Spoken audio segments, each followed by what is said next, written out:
Meu nome é Sabrina Ferreira dos Santos, eu tenho 40 anos. Desde pequenininha eu fui rejeitada pela minha mãe. Os meus pais tiveram um relacionamento breve, minha mãe ficou grávida da minha irmã primeiro, perdeu essa filha e logo depois ela ficou grávida de mim. Brincava dizendo que ela era uma mãe drasta, porque não tinha aquele carinho, aquele afeto, ela me amaldiçoava, ela me xingava, ela me batia, falava que me odiava muitas das vezes. Então ela ponhava fogo em casa, ela quebrava a casa toda. Enquanto as meninas pensavam em estudar ou fazer alguma coisa, eu queria ter uma família. Meu sonho era ter uma família. Então, na minha infância, eu pensava nisso. Só que chegou um período que ela tinha muitas doenças. E eu creio que a minha mãe também teve depressão. Porque quase no final da vida, quando ela estava para tirar a vida dela, ela descobriu um câncer. Esse foi o checkmate para ela tirar a vida dela. Nesse dia ela me abraçou, me sentou no sofá, pediu para me cuidar dos meus irmãos na época. E começou a me dar conselhos, assim, falando de uma forma que ela nunca falou comigo. E eu fui para a escola. E eu lembro que nesse dia me deu uma tristeza assim, profunda, uma angústia. E as aulas terminavam às 9 horas da noite. Nesse dia terminou esse horário, eu vim para casa. E foi coisas assim de 20 minutos, chegou uma tia, que na verdade não era tia, era uma vizinha que a gente chamava de tia. E falou assim, a sua mãe está morta. Como a minha mãe está morta, tia? Ela falou assim, sua mãe se jogou na frente de um carro. Eu nunca mais fui a mesma. Eu fazia de tudo para esquecer o meu passado. Tudo. Então, qualquer lembrança nova que eu tivesse, eu falava, não, essa lembrança vai apagar aquilo ali. E aí aconteceu de eu conhecer o meu esposo, quando eu tinha 16 anos eu conheci ele.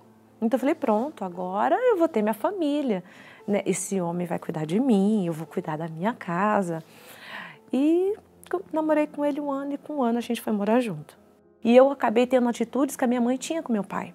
E isso gerou um conflito muito grande, porque eu falei assim, eu não sou ela, eu não penso como ela, eu não fiz o que ela fez, mas eu tinha as mesmas atitudes que ela tinha. Dia a dia eu era um misto de emoções. Uma hora eu era meiga, chorona, queria a atenção dele. Outra hora, extremamente nervosa, eu queria matar ele. Eu xingava, eu gritava. E ele também, junto com toda essa situação, ele começou a beber. E menos de 2 anos eu engravidei do meu filho. A situação piorou, porque ele desprezava a gente. Então era uma situação terrível dentro da minha casa. Era um inferno praticamente, era um inferno. Coloquei dentro de mim que o problema então era eu. Já não eram os meus pais. Já não era eu, porque eu não deveria ter nascido, porque aí tudo aquilo que eu vivenciei na minha infância veio à tona quando começou esses conflitos no meu casamento. Eu não senti vontade de levantar da cama, era só sofrimento. E era uma dor tão grande que eu urrava de dor por dentro. E é uma dor que não passa, parece que você foi cortada viva e que aquela dor, aquele sofrimento não passa. Então, eu dormia durante o dia, e à noite eu ficava acordada, chorando. E vinha assim, não tem mais jeito, se mata, sabe assim, acaba com isso, acaba com o sofrimento. Eu olhava no berço e falava assim, nossa, eu trouxe mais um para sofrer, porque eu sofri, agora esse vai sofrer também, porque esse é fruto meu. Então vai ser tudo que passei, ele vai passar também. Então vinha desejos de acabar com a própria vida. Eu ficava imaginando como que eu poderia morrer. Eu falei, eu vou pular lá na ponte onde a minha mãe se jogou na frente do carro. E eu lembro que eu peguei o meu filho e era de madrugada. Eu levantei com ele, estava frio nesse dia, eu embalei ele. Meu esposo não me viu levantar e eu saí andando e chorando. E ali eu fui chorando todas as mágoas, sabe? Toda a situação. E cada vez mais fortalecia as situações para que eu pulasse da ponte. E eu sei que estava quase chegando na ponte. E eu olhava para ele e eu pensava, vai acabar, vai acabar. Mas junto com essas vozes, vinha uma voz muito forte na minha mente, porque eu já tinha ouvido falar de Deus. Eu só não tinha buscado Ele, mas eu ouvia falar. E era aquele conflito. Até que eu parei, sentei assim na calçada e eu não conseguia ir adiante. Eu não conseguia ir adiante. E eu voltei. E nesse período, o meu pai começou a buscar por mim.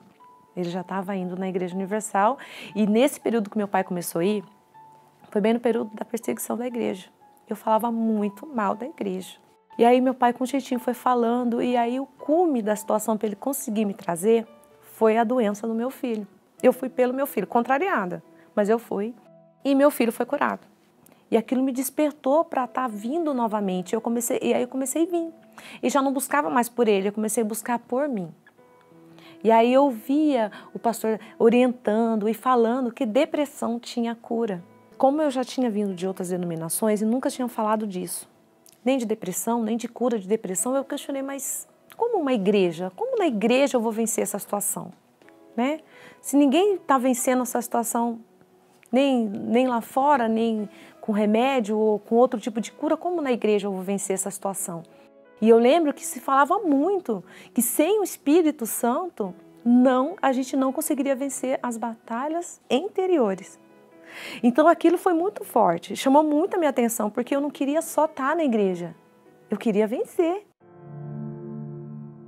Eu mudei os meus pensamentos, eu não só vim para a igreja, eu comecei a ouvir o que eu ouvia dentro da igreja, a palavra de Deus, e eu comecei a praticar ela na minha vida. O meu foco era o Espírito Santo, então eu pensava, se eu estava tomando banho, eu pensava no Espírito Santo, se eu estava comendo, eu estava pensando no Espírito Santo, então eu comecei a viver o Espírito Santo. Aquilo dentro de mim era algo que nada mais era a minha preocupação.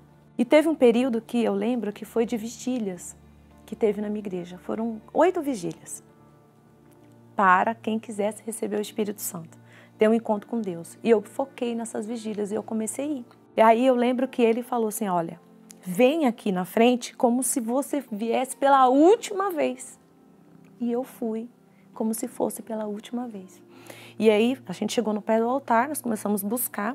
Eu comecei a falar verdadeiramente com Deus e aí eu comecei a entender. E ele começou a falar comigo e aí foi. Naquele dia eu soube que amor. Porque é um amor tão grande.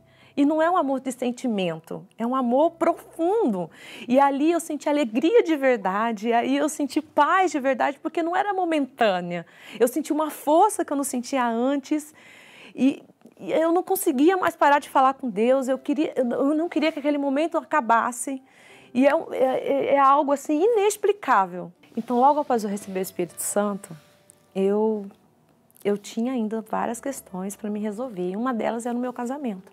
E meu esposo veio, começou a vir para a igreja, começou a buscar a Deus também. Então Deus começou a trabalhar no meu lar, trabalhou na minha mente. No meu interior eu comecei a ser uma outra pessoa. Eu mudei totalmente, né? Eu deixei de ser várias Sabrinas para ser uma só.